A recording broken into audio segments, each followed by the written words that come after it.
Salam alaikum wa rahmatullah, bonjour tout le monde, j'espère que vous allez bien. Bienvenue dans cette nouvelle vidéo dans notre chaîne C'est Vastoche avec Marwa. Dans cette vidéo, on va apprendre ensemble un vocabulaire relatif au voyage et aux vacances en lisant un texte. Alors commençons la lecture de ce texte. Thomas avait toujours rêvé de faire le tour du monde. Un jour, il a décidé de prendre le taureau par les cornes et de commencer son aventure. En partant pour l'Amérique du Sud, il savait qu'il devait garder les pieds sur terre malgré l'excitation. À Buenos Aires, il a fait d'une pierre deux coups en visitant les célèbres quartiers de la ville et en goûtant à la cuisine locale. En continuant vers le Pérou, il a mis les bouchées doubles pour explorer le Machu Picchu avant le lever du soleil. À chaque étape de son voyage, il veillait à ne pas brûler les étapes afin de profiter pleinement de chaque expérience.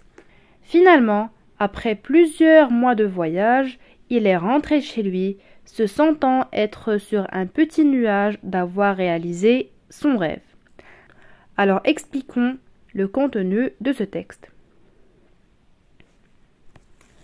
Le texte parle de Thomas, qui avait toujours rêvé de faire le tour du monde.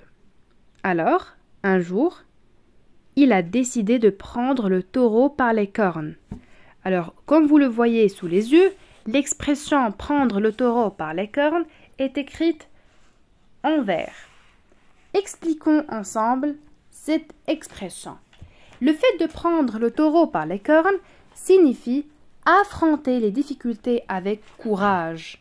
Alors Thomas a décidé de prendre le taureau par les cornes signifie qu'il a décidé d'avancer et d'être plus déterminé face aux obstacles et face aux difficultés et de commencer son aventure.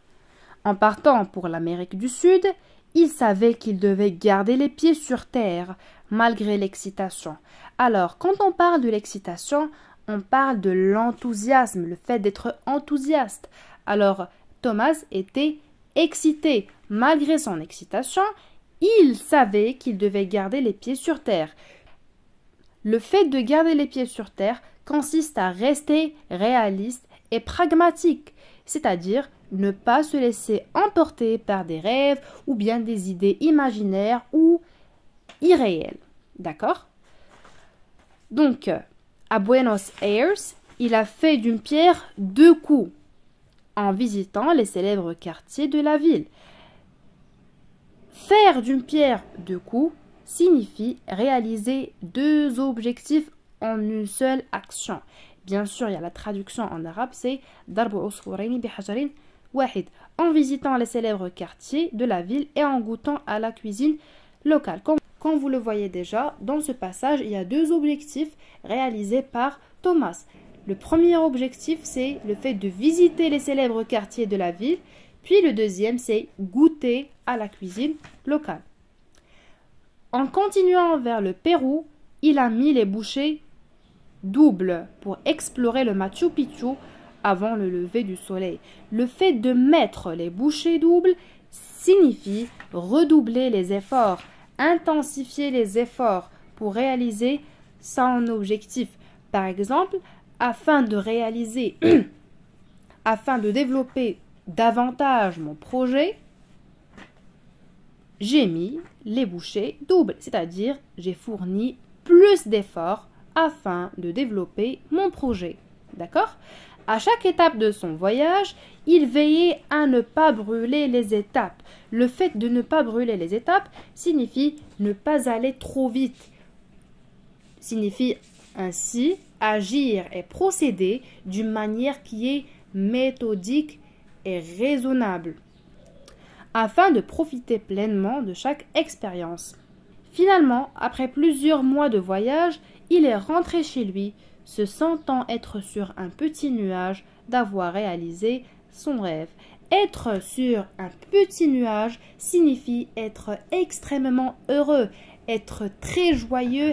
Il y a une autre expression idiomatique qui a la même signification, c'est être au septième ciel.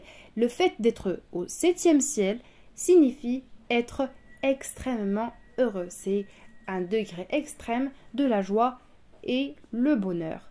Donc c'est tout pour la vidéo d'aujourd'hui.